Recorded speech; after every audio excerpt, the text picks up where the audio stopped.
तो स्वागत है आपका विनर्स एकेडमी प्रयागराज में। मैं समीर शुक्ला। आज हम लोग बात करने जा रहे हैं द लॉस्ट चाइल्ड के शॉर्ट आंसर की, कि उसे अपने शब्दों में कैसे लिखना है। बहुत आसान से आसान भाषा में लिखना है, जिससे आपको याद करने में, समझने में और लिखने में दिक्कत ना हो। अगर अभी तक आपने हिंदी एक्सप्लेनेशन का कल जो मैंने पढ़ाया उसका वीडियो नहीं देखा, तो मैं डिस्क्रिप्शन में लिंक दिए दे रहा हूं, आप उसको जाकर जरूर देखें। उसके बाद अपने शब्दों में लिखने की कोशिश करें। आज मैं आपको बताऊंगा कि कैसे अपने शब्दों में आप 29 शब्द को लिख सकते हैं, जो आपके खुद के शब्द होंगे और आप उसको आसानी से लिख सकते हैं। और प्लीज लास्ट तक देखिएगा वीडियो, जिससे आपको सारी चीजें क्लियर हो जाए। और अगर आप चैनल पे नए हैं तो सब्सक्राइब करें, बेल आइकन प्रेस करें, जिससे 7 बजे की क्लास आपके मोबाइल पर, आपके यूट्यूब पर नोटिफिकेशन पहुंच जाए। प्लीज लाइक करना, शेयर करना, सब्सक्राइब करना।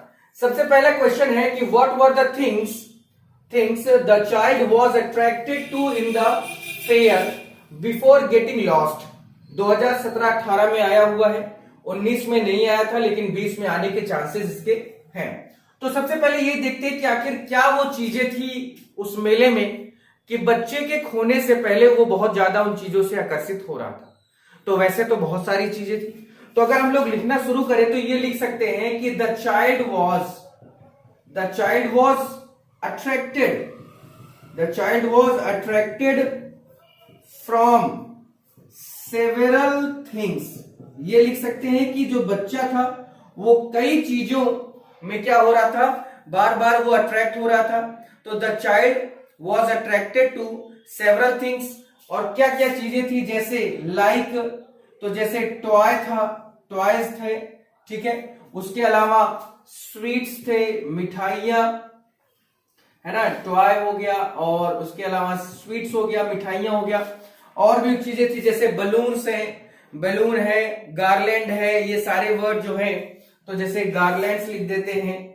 गार्लैंड्स मतलब होता है माला, ठीक है। और बटरफ्लाइज है, बटरफ्लाइज यानी तितलियां जिसको कहते हैं, बटरफ्लाइज है, बलून से, यानी कई ऐसी चीजें थी जिनसे बच्चा क्या हो रहा था, बहुत अट्रैक्ट हो रहा था। और उसके अलावा यहां पर ऐसे लिख सकते हैं ETC एक्सेट्रा, ठीक है। तो the child was attracted from several things like toys, sweets, garlands, butterflies, balloons. ये सारे वर्ड आप लिख सकते हैं कि मेले में खोने से पहले बच्चा इन्हीं चीजों से क्या था, अट्रैक्ट हो रहा था। तो बिफोर यहां पर लिख दीजिए कि बिफोर गेटिंग लॉस्ट। यहां पर आप लिख सकते हैं ऐसे कि बच्चा खोने से पहले कई चीजों से अट्रैक्ट हुआ था, आकर्षित हुआ था, जिसमें टॉयज थे, स्वीट्स मिठाइयां थी, गार्लैंड्स मालाएं थी, बटरफ्लाइज यानी तितलियां थी, और बैलून्स गुब्बारे थे। क्योंकि यही सारी चीजें तो हम और आप देखते हैं ना, मेला वेले में जाते हैं तो यही तो चीजें देखते हैं और इन्हीं चीजों से अट्रैक्ट होते हैं। झूला हो गया, ये सारी चीजों से अट्रैक्ट हो रहा था। उसके बाद नेक्स्ट क्वेश्चन इसका और एक बनता है, या इसको दूसरे शब्दों में अगर हम लिखें तो यहां पर इतना भी हो सकता है कि the what were the things the child was attracted, बस इतना भी कर सकते हैं। और उसके अलावा दूसरा क्वेश्चन, तो जब भी क्वेश्चन बनेगा अट्रैक्शन की बात होगी तो आपको यही लिखना है और ऐसे ही लिखना है, इसमें और कोई ज्यादा दिक्कत आपको नहीं होगी। क्लियर हो गया, ठीक हो गया होगा, समझ में आ गया होगा। इसका नेक्स्ट क्वेश्चन देखते हैं कि नेक्स्ट क्वेश्चन इसका क्या है। नेक्स्ट क्वेश्चन है कि what did the child C the juggler doing. Juggler क्या है पहले ये समझते हैं। जगलर यहां पर बाजीगर या जो सपेरा होता है उसको जगलर कहते हैं। वैसे तो बाजीगर भी कहा जाता है, लेकिन सपेरे के लिए यहां यूज किया गया है। तो what did the child C the juggler doing. बच्चे ने उस बाजीगर या उस सपेरे को क्या करते हुए देखा। And why did he not stay there, और वो वहां रुका क्यों नहीं। उसने उस बांसुरी वाले को, या जो बजा रहा था, या बाजीगर जो था, वो उसको क्या करते हुए देखा और वो वहां क्यों नहीं रुका। तो आप इसको ऐसे लिख सकते हैं, इसका आंसर लिख सकते हैं कि the child saw the juggler, यानी बच्चे ने जगलर को देखा क्या करते हुए, प्लेइंग द फ्लूट मीन्स होता है बांसुरी, playing the flute to the snake, यानी एक सांप के सामने वो जो बांसुरी वाला था या जो सपेरा था वो सांप के सामने बैठकर क्या कर रहा था, बांसुरी बजा रहा था। ठीक है, यानी the child saw the juggler playing the flute to the snake, यानी जो बच्चा था वो सांप के सामने बैठकर बांसुरी बजा रहा था, या वो सपेरा क्या कर रहा था, उसके सामने बैठा हुआ था। उसके आगे इसमें लिख सकते कि he did not stay there, he did not stay there, वह वहां नहीं रुका, वह वहां नहीं रुका, क्योंकि, बिकॉज यहां पर लिख सकते हैं बिकॉज हिज, तो क्योंकि उसके माता पिता जो है, हिज पेरेंट्स हैड, उसके जो माता पिता थे, ठीक है, had not to listen to him, not to listen to him, उसके माता पिता ने क्या कहा था, यहां पर उसके माता पिता ने कहा कि उसे नहीं सुनने के लिए, यानी वो जो बांसुरी बजा रहा था, वो जो सपेरा बैठा हुआ था, जो सांप के सामने बैठा था और वो बांसुरी बजा रहा था, और वह इसलिए नहीं रुका क्योंकि इसके माता पिता ने उसे उस बांसुरी वाले को या उस बाजीगर को सुनने से रोका या मना किया। और क्यों मना किया, टू द कोर्स, COARS है, कोर्स म्यूजिक प्लेड बाय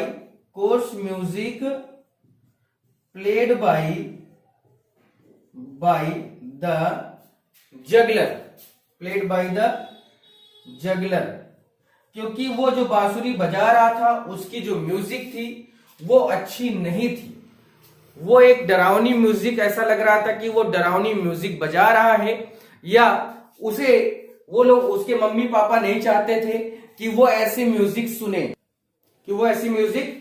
इस वजह से उसके माँ बाप ने उसे वहां पर कहा कि तुम ये सारी चीजें मत सुनो और यहां से चलो, यहां पर रुकना नहीं है। यही कारण था कि बच्चा वहां पर नहीं रुक पाया और बच्चा वहां पर उसने बांसुरी बजाते हुए स्नेक के सामने देखा। नेक्स्ट क्वेश्चन की ओर आगे बढ़ते हैं। नेक्स्ट क्वेश्चन क्या है, चलिए नेक्स्ट क्वेश्चन है कि describe the condition of the child when he lost his parents, यानी उस समय की स्थिति के बारे में कहा जा रहा है कि वर्णन करिए जब बच्चा अपने माता पिता से क्या हो गया, छूट गया या दूर हो गया। सबसे पहली बात बता दूं मैं कि ये जो क्वेश्चन है ये लगभग आपको मैं बता दूं कि कई बार आया हुआ है, जैसे ये 2016 में आया था, 17 में आया, 18 में आया, 19 में भी आया है, यानी ये इंपॉर्टेंट एक आपका क्वेश्चन बन रहा है। ठीक है, और लगभग है भी ये ऐसा, क्योंकि इसमें पूरी तरह से वर्णन करने के लिए कह रहा है कि आखिर जब बच्चा खोया तो ऐसी वो क्या कंडीशन थी, वो कैसा था, या वो क्या कर रहा था, या सारी चीजें इसी के बारे में बात की जा रही है। तो इसका एक इसी तरह से क्वेश्चन बनेगा। तो अगर इसको लिखा जाए कि क्या होगा तो इसको ऐसे लिख सकते हैं कि यहां पर आंसर डालकर कि द चाइल्ड वॉज रनिंग, जब बच्चे का हाथ अपने माँ बाप से छूटा तो वो क्या कर रहा था, दौड़ रहा था। तो द चाइल्ड वॉज स्टार्टेड, या ऐसे कर सकते हैं कि the child started running, the child started running, बच्चा क्या हुआ, दौड़ना शुरू उसने किया। फ्रॉम कहां से, तो from one side to other, एक जगह से दूसरी जगह वो क्या कर रहा था, दौड़ रहा था। और क्यों दौड़ रहा था, one side to other side for searching, अपने मां बाप को खोजने के लिए, फॉर सर्चिंग हिज पेरेंट्स, यानी जब वो अपने मां बाप से दूर हुआ, बिछड़ा, तो वो दौड़ने लगा एक जगह से दूसरी जगह, अपने मां बाप को खोज रहा था। ही, और उसके अलावा वो रो भी रहा था, तो ही क्राइड बिटरली, बहुत तेज आवाज में खूब चिल्लाकर वो अपने माँ बाप को बुला रहा था, एंड रो रहा था, और उसके अलावा एंड रोल्ड टीयर्स, और उसकी आंखों से, ठीक है, और उसकी आंखों से आंसू गिर रहे थे, तो रोल्ड टीयर्स डाउन, यानी उसकी आंखों से लगातार आंसू भी गिर रहे थे। तो यहां पर अगर इसको फिर से पढ़ा जाए कि the child started running from one side to other side for searching his parents. बच्चा जो था वो खो जाने के बाद एक जगह से दूसरी जगह अपने माँ बाप को खोजने के लिए दौड़ रहा था। ही क्राइड बिटरली, वो बहुत तेज आवाज से चिल्ला रहा था और उसकी आंखों से आंसू भी क्या हो रहे थे, नीचे गिर रहे थे। डाउन और डाउन हिज चीक्स, यानी उसकी आंखों के जो आंसू थे वो गिरकर कहां तक आ गए थे, गालों को छू रहे थे या गालों के नीचे आ रहे थे, चीक्स कह सकते हैं। उसके बाद ही वॉज